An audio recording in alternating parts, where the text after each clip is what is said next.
نحمده ونصلي على رسوله الكريم أما بعد فأعوذ بالله من الشيطان الرجيم بسم الله الرحمن الرحيم إذ قال الله يا عيسى إني متوفيك ورافعك إلي ومطهرك من الذين كفروا وجاعل الذين اتبعوك فوق الذين كفروا إلى يوم القيامة ثم إلي مرجعكم فأحكم بينكم فيما كنتم فيه تختلفون فأما الذين كفروا فأعذبهم عذابا شديدا في الدنيا والآخرة وما لهم من ناصرين وأما الذين آمنوا وعملوا الصالحات فيوفيهم أجورهم والله لا يحب الظالمين صدق الله العظيم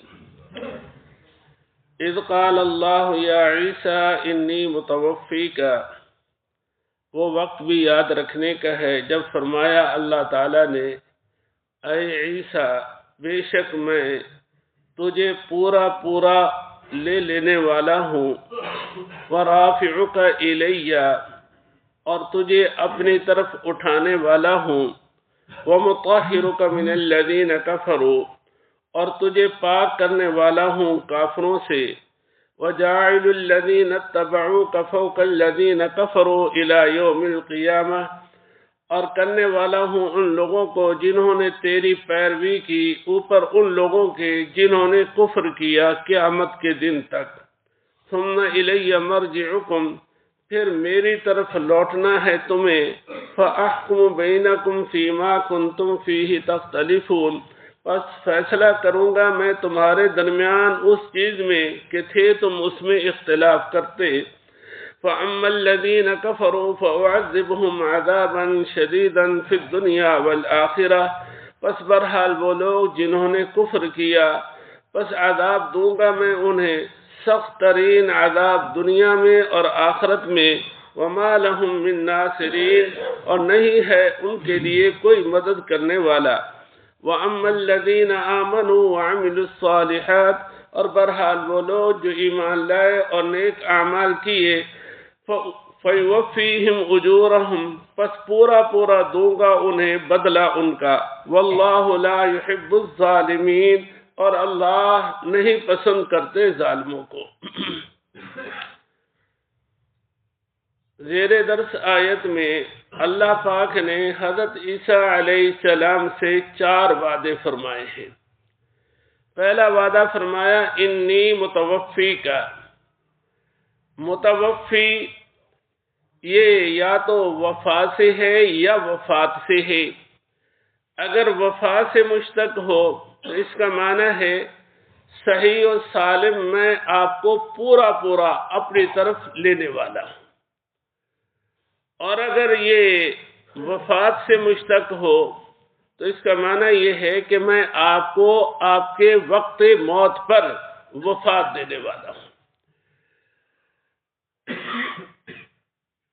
یہودی حضرت عیسیٰ علیہ السلام کے قتل کرنے کے درپے تھے، آپ کو سولی دینا چاہتے تھے، تو اللہ پاک نے حضرت عیسیٰ علیہ السلام سے وعدہ فرمایا یہ لوگ نہ تو آپ کو قتل کر سکیں گے نہ آپ کو سولی دے سکیں گے، میں آپ کو صحیح و سلامت اپنی طرف اٹھا لوں گا۔ اور اگر آپ پہ جب موت آئے گی تو آپ پہ تبھی موت آئے گی، ان کے قتل کرنے سے یا ان کے سولی دینے سے آپ پر یہ موت واقع نہیں ہوگی، نہ یہ آپ کو قتل کر سکیں گے نہ یہ آپ کو سولی دے سکیں گے۔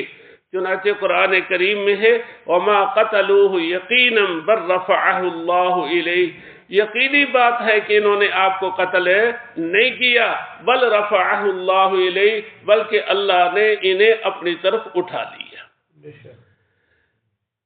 ورافعک الی اور دوسرا وعدہ فرمایا کہ میں آپ کو اپنی طرف اٹھانے والا ہوں، اور وہ وعدہ پورا ہوا۔ تیسرا وعدہ فرمایا وَمُطَهِّرُكَ مِنَ الَّذِينَ كَفَرُوا اور میں آپ کو کافروں سے پاک کرنے والا ہوں۔ حضرت عیسیٰ علیہ السلام کی بعثت بنی اسرائیل کی طرف ہوئی تو بنی اسرائیل کے 2 حصے ہو گئے، کچھ تو وہ جو حضرت عیسیٰ علیہ السلام پہ ایمان لائے، حضرت عیسیٰ علیہ السلام کی پیروی کی، اور کچھ وہ جنہوں نے انکار کیا۔ جی تو یہ یہودی حضرت عیسیٰ علیہ السلام کی نبوت کا انہوں نے انکار کیا، اور حضرت عیسیٰ علیہ السلام کو اذیتیں تکلیفیں پہنچانے کے مسلسل در پہ رہے، یہاں تک کہ اللہ پاک نے انہیں اپنی طرف اٹھا لیا۔ تو اللہ پاک نے وعدہ فرمایا کہ میں آپ کو کافروں سے پاک کرنے والا ہوں، یعنی کافروں کے ماحول سے، کافروں کی اذیتوں سے، کافروں کی تکلیفوں سے، کافروں کے فتنوں سے میں آپ کو پاک کرنے والا ہوں۔ اور فرمایا وَجَاعِلُ الَّذِينَ اتَّبَعُوكَ فَوْقَ الَّذِينَ كَفَرُوا إِلَى يَوْمِ الْقِيَامَةِ، اور میں کرنے والا ہوں ان لوگوں کو جنہوں نے آپ کی پیروی کی اوپر ان لوگوں کے جنہوں نے کفر کیا قیامت کے دن تک۔ حضرت عیسیٰ علیہ السلام سے اللہ پاک نے یہ وعدہ فرمایا کہ آپ کے پیروکار، آپ کی پیروی کرنے والے قیامت کے دن تک یہودیوں پہ غالب رہیں گے۔ چنانچہ اس زمانے سے لے کر آج تک مشاہدے میں یہ بات ہے کہ نصارہ یہود پہ غالب رہے ہیں۔ موجودہ زمانے میں اسرائیل اگر اس میں کوئی دم خم ہے تو اس کی پشت پر نصارہ خود ہیں۔ اگر فرانس، امریکہ، برطانیہ اس کی پشت سے ایک طرف ہو جائے، یہ چند لمحے بھی باقی نہیں رہ سکتا۔ آج بھی اگر ان میں یہودیوں میں دم خم ہے تو وہ نصرانیوں کی وجہ سے ہے کہ انہوں نے خود انہیں دوسرا جو ہے نا وہ ان کی پشت پناہی کر رکھی ہے۔ اگر اس کا ساتھ نہ دیں تو یہود کیا ہے؟ اجی پہلے زمانے میں بھی ذلیل ہوتا رہا، موجودہ زمانے میں بھی ذلیل ہو رہا ہے، اور قیامت تک یہ ذلیل ہوتے رہیں گے۔ ثم الی مرجعکم، پھر اللہ پاک فرماتے ہیں تمہیں میری طرف لوٹنا ہے، فاحکم بینکم فیما کنتم فیہ تختلفون، بس فیصلہ کروں گا میں تمہارے درمیان اس چیز میں جس میں تم اختلاف کرتے تھے۔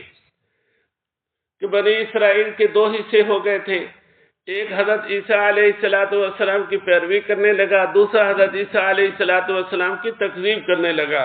اللہ پاک فرماتے ہیں قیامت کے دن میں فیصلہ کر دوں گا کہ کون ٹھیک تھا کون غلط تھا، اور وہ فیصلہ کیا ہوگا؟ اللہ پاک فرماتے ہیں فَأَمَّا الَّذِينَ كَفَرُوا فَأُعَذِّبُهُمْ عَذَابًا شَدِيدًا، کافروں کو میں شدید سخت ترین عذاب دوں گا، اور یہ عذاب آخرت میں بھی ہوگا، دنیا میں بھی ہوگا۔ چنانچہ مختلف زمانوں میں یہودی مختلف بادشاہوں کے ہاتھوں یا تو قتل ہوئے یا قید ہوئے، اور یا کیا ہے جلا وطن ہوئے، یا یہ ہے کہ غلامی کی زندگی گزاری اور جزیہ دیتے رہے دنیا کے اندر، تو یہ ان پہ عذاب رہے۔ آخرت کا عذاب انتہائی سخت ترین عذاب ہے۔ وَمَا لَهُم مِّن نَاصِرِينَ، اور ان کا کوئی مددگار، کوئی حامی، کوئی حمایت کرنے والا نہیں ہوگا۔ وَأَمَّا الَّذِينَ آمَنُوا وَعَمِلُوا الصَّالِحَاتِ، اور جو لوگ ایمان لائے اور جنہوں نے نیک اعمال کیے، فَيُوَفِّيهِمْ أُجُورَهُمْ، اللہ پاک انہیں پورا پورا بدلہ عطا فرمائیں گے۔ اللہ سے زیادہ انصاف کرنے والا کوئی نہیں ہے۔ انسان صرف نیکی کا ارادہ کرتا ہے اور نیکی ابھی کی نہیں ہوتی، حدیث میں ہے کہ اللہ پاک اس کو لکھ دیتے ہیں، اس کی نیکی لکھ دی جاتی ہے۔ تو اللہ پاک جن لوگوں نے نیک اعمال کیے انہیں اس کا پورا پورا بدلہ عطا فرمائیں گے۔ واللہ لا يحب الظالمین، اللہ پاک ظالموں کو پسند نہیں کرتے۔ اللہ پاک سب کی ظلم سے حفاظت فرمائے۔